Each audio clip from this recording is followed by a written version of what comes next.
magazine, well, we drop out there. This is a 10 round mag. How did you release not it? Clip. Okay, so I'm glad you said that. At the bottom here, in front of the trigger, there's a release. So you're going to push that. It's going to drop it out. If you're putting it in, you literally tip in first and slide it up, and it clicks into place. Beautiful. Are they made of plastic? This is plastic, from a weight perspective. Okay, so a very interesting comment there. A lot of people refer to this as a clip. Okay, it's not. It's a magazine. Okay, there is a distinction. So a clip was actually from a previous, or from World War II, etc. You didn't have scope mounted rifles. The bolt on top was open, and there was a little slot for a clip. So when they shipped the ammo, it would ship on a what they call a stripper clip. You push the clip into the top, push the rounds down, and it feeds in and loads the rifle. Correct. So that's a clip. Magazine, and good to go.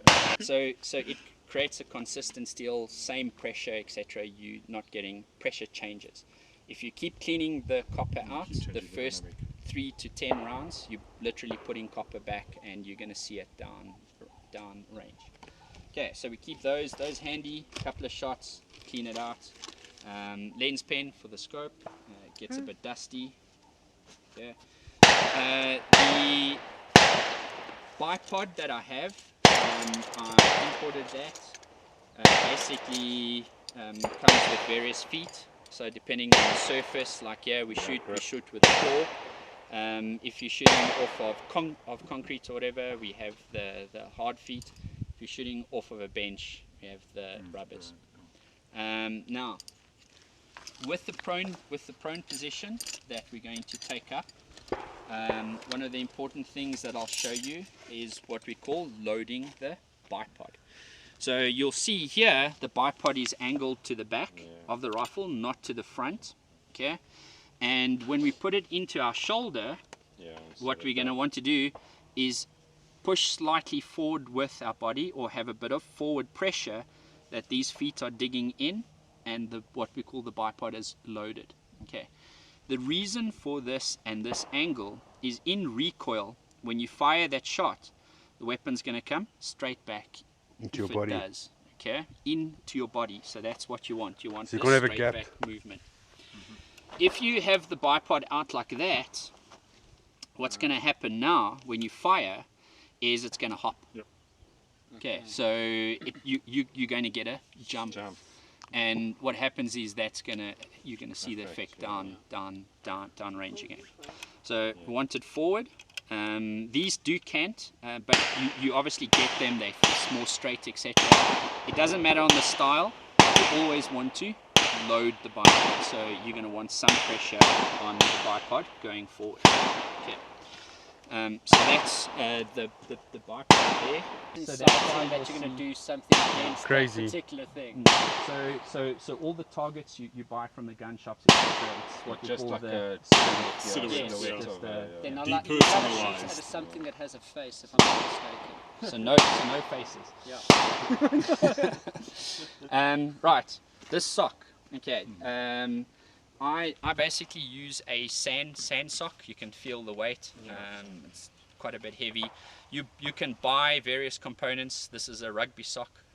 You can buy you can spend again any amount of money on accessories. How many actually look just like that? I've loaded it up with sand. You'll see in my bag I've got a little spade, so if I don't want to carry this around, I can empty it out and then just fill it up with sand again. This is the rear bag, so this is going to go below the stock or chassis, and we're going to sit there with it. Yeah. So in this type of shooting, we're loading the bipod. We're not putting a support hand forward of the rifle. That's taken care of by the bipod. So what do we do with this hand? Well, we're going to have our trigger hand, and then this hand comes to the rear. So if you see, I've got this hand. If you have a stock, you would have your strap or your strap clip here, your sling. You would hold that, or you could just put your fist below, and you can squeeze your fist. In this case, we use the bag. And when I'm sighting up on the target and I want to raise or lower the point of aim, I squeeze or release the bag. Okay. When you're going to shoot, you now have the rifle steady, and you're going to hold the bag. This is going to give you stability as well, and adjustment. Correct. So when you see you need to go up, squeeze. When you need to come down, release, and then you'll change the angle of the shot. Okay. So that's basically the position that we're going to take up, and then we hold the rear of the bag. The entire rifle is supported by your body, your shoulder pocket, and your hand here. So again, like I said, finger to the 90, finger just forward of the trigger, center of your pad. Okay, so the middle of the pad of the finger at a 90 degrees, and then I fold my hand into the pistol grip. If it was a stocked rifle, Monte Carlo stock or whatever, you'll see with my finger like that, I would roll my hand up and hold the stock. Okay, so every time I'm going to shoot, my trigger finger is in the same position, no matter what the rifle. So 90 degrees, bring it in, get my comfort.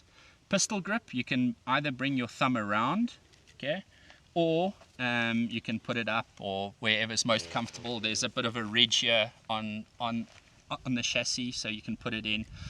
And what you're going to do now is you're going to pull the rifle back into your shoulder pocket. So the reason that this elbow is out and slightly forward is if you feel your arm, if you put your elbow out, you're going to see it creates a pocket there. And that's where the stock is going to sit, in the pocket of your shoulder. Okay, you don't want it on bone particularly. If you put it on your shoulder blade, your collarbone, etc. Number one, easy to break. Will give you a bruise. Okay.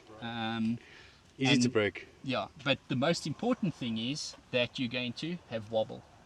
Okay, so putting it on bone with your skin means that it can move.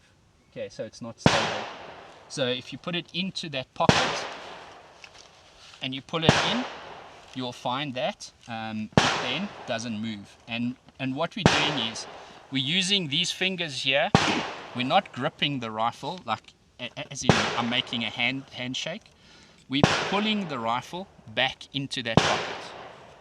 Okay, so by pulling the rifle straight back, again, recoil management. If the rifle does move, I'm having a forward and back movement, not left and right, etc. Up, down. So we want to pull back. What a lot of guys do, if they're shooting a light weapon system, not a lot of recoil, is they'll actually use these fingers. They'll put the fingers on the front and they literally just pull the rifle back. They don't even hold the rifle.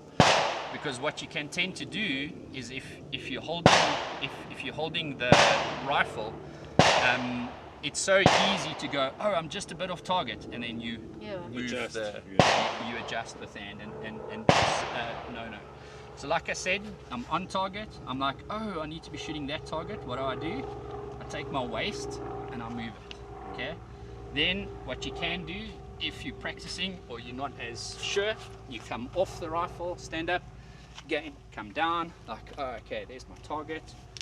Come down, into it, move forward. You can use your toes, basically load the bipod. Make sure the rifle's resting into the shoulder, a bit of backward pull. Now you ready again, come on. Okay, there's my thing, and ready, breathe out. So you at your bottom point and squeeze. Now when you squeeze, you're going to pull back and continue pulling back. Remember that follow through. Okay, so don't snap. So they call it snap shooting. You fire the shot and you let go or whatever. You're basically going to keep on target, keep your crosshairs as close as you can to the target, squeeze and just follow through. So Again, remember that pull back, just a natural squeeze. Let the shot break and carry on squeezing with that same pressure. So that is going to mean that you are keeping your sight picture in the correct position and you're not moving off. The other good thing for that is calling the shot. So when you start getting more progressive in the shooting, one of the training techniques is to call the shot. So what do I mean by that? You're going to shoot, but you're going to know on everything you've done where your shot has actually placed. So is it left, right, is it high, is it off to an angle? Because when I pulled that trigger, I felt I was pushing in, or I pulled, or whatever the case is. So exactly like pool or snooker, we're going to know, I'm going to call that pocket, this is the shot that I'm going to make. When you shot, you call, and then your spotter, etc., will say, yes, you're right, no, you're not, and then you adjust accordingly. So a part of the big training is calling the shot, is knowing after you fire, that split second after, where it's gone and what you've actually done. All right. Okay, so a couple of other things. I've got a Kestrel weather meter, so I normally pop that up. Then it tells me the weather conditions, measure wind, etc. So for the 100 meter, not really, like I say, but for the further distances, you're definitely going to want to know this. It's so weird to watch them that you can barely feel make something spin so quickly. Exactly. And that's exactly what I'm saying. It's feeling, okay, that to me, wouldn't mean anything moving around, but that's actually movement in the air, and it's going to have an impact. Yeah. Okay. So, and then this is on a swivel, so it'll rotate, show me wind direction, and those kind of things. Okay. So gear perspective. How much did one of those cost? I think this was about 21 perspective on the range we were shooting. The guy mixed up two types of caliber. It's both 30 caliber, so it means the round went in, but it was a different size. And it blasted back, blew out the bolt and that, and you got literally the shrapnel embedded in the safety glasses. Thank God. So yeah. So we just basically point it up at the target, push the button on top, and then you can see the range to the target. Right, I'm going to fire the first two shots, both with the 150 grain and the 168 grain, to make sure of the scope setting, so we can get you guys to do it as well. My initial shots, and which you guys are going to do as well, you can either dry fire the weapon, or you can use what we call snap caps. Okay. So these are inert rounds. They've got a rubber cap at the back, primer, just to absorb the impact of the firing pin, and it also gives you practice with the bolt action and those type of things. So one of you raised the point during the shooting is most of the times it's the shooter that's causing the inaccuracy or the adjustment. Okay, so you need to adjust. So one of the things shooters talk about is this cold bore shot. That's this shot that I'm going to fire now. My rifle was clean slightly. It's cold. It hasn't had a round down barrel when I fire it. That's the first shot of the day, and it should show some deviation from center down range. What they've proven, but what they've proven is, because a lot of guys will clean their rifles, get to the range, those first 2 or 3 shots, it's like all over, it's high, it's low, whatever the case is. It's not rifle cold bore, it's shooter cold bore. It's Adjusting to the rifle. It's adjusting you to the shooting. So because it's your first shot of the day, you might flinch, you might be holding the rifle slightly different because you're getting in, your adrenaline is up, you are all excited. So they always suggest that you either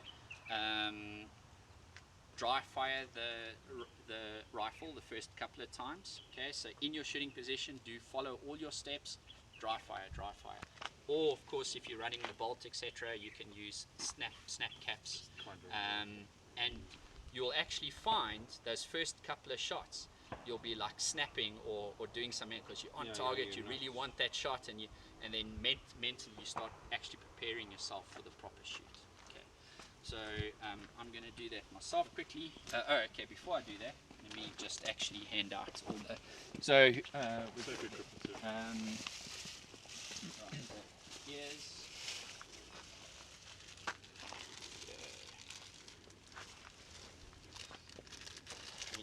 Yeah, I couldn't find mine. okay. Thank you. Just wash yours off and give it back to him. Okay. No, it's okay. The glasses here. Okay. The reason being, when you're using the scope for the first time and you're going to try and find your scope picture, that black frame on top can sometimes get into, and it makes it more difficult for you as a novice to get onto the scope and stuff like that. So go for a clear frame. So those down there. When you're shooting, you'll put those on.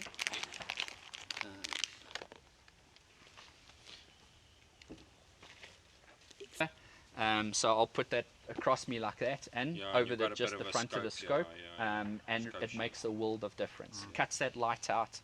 You're not getting glare off the lens, etc. It really works. So guys might laugh. It's like, oh, you're all tactical, like whatever. And then you hit the bullseye. There are practical reasons to have something like that. Sorry. All right. So what I'm going to do is I'm snapping. We're going to be shooting the white gong at the bottom. Okay. So when we do shoot the gong, there's the 2 rounds. The 150 grains you're going to put on paper. The 168 grains, you've got a choice. You can either shoot them at the gong or at your target. So if you want to put more rounds on target, you can do that. Or you can split them. You can shoot some on the gong, some on paper, etc. Okay. Right, so I'm going to load up 3 of these snap rounds quickly. I really need to speed up so you guys actually get time to shoot. Well, not even blank. Yeah, they're not even blank. Yeah, it's not blank. So It's it's just like a dummy round. It's a dummy round. That's it. Because it's that moment that most people are. Yeah, Okay. blanks. Does Does it come out the gun? No. So I'll load it in. Okay. Just I'm going to open up my caps, and now I'm going to, already I can see, of course, the rifle is not on the steel target, so I'm going to try and place it as best as I can. Now remember the scope shadow, so I'm going to come down on the weapon, come forward, and you're going to try and get a consistent cheek weld. So cheek weld, you're going to feel it on the lower bone of your jaw. You're going to come over and you're going to look through the scope, and you're going to see where you are on the scope. Now find my position, and oh yeah, spot on. But now I'm off to the left. I want to point more right, so I'm going to scoot over. Okay.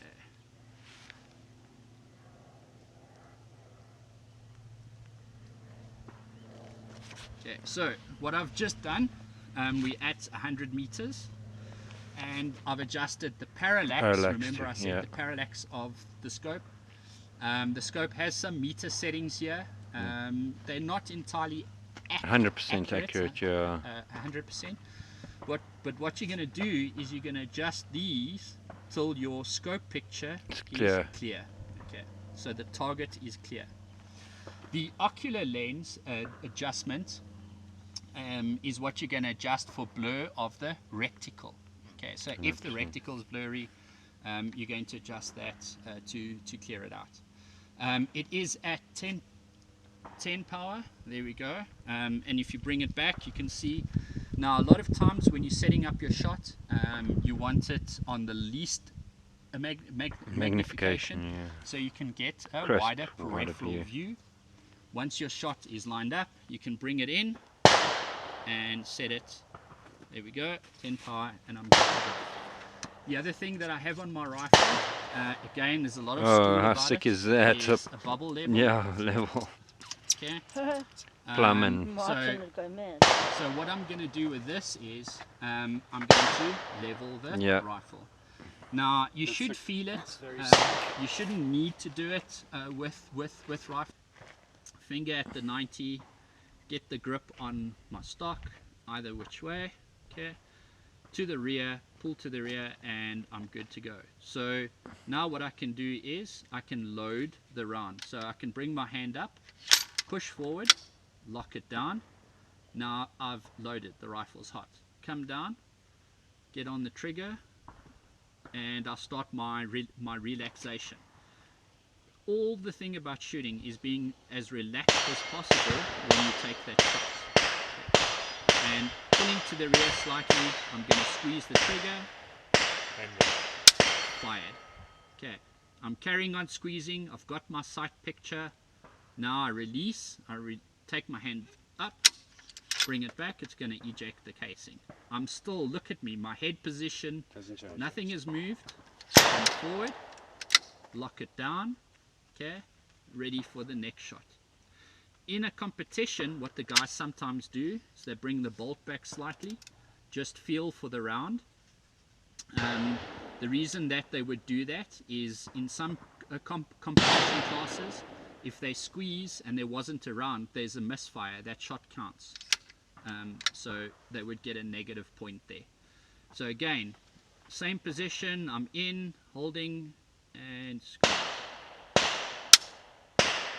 Follow through, check my shot, come off, and load the next one, down, again, same position, squeeze, up, and I'm clear. Okay.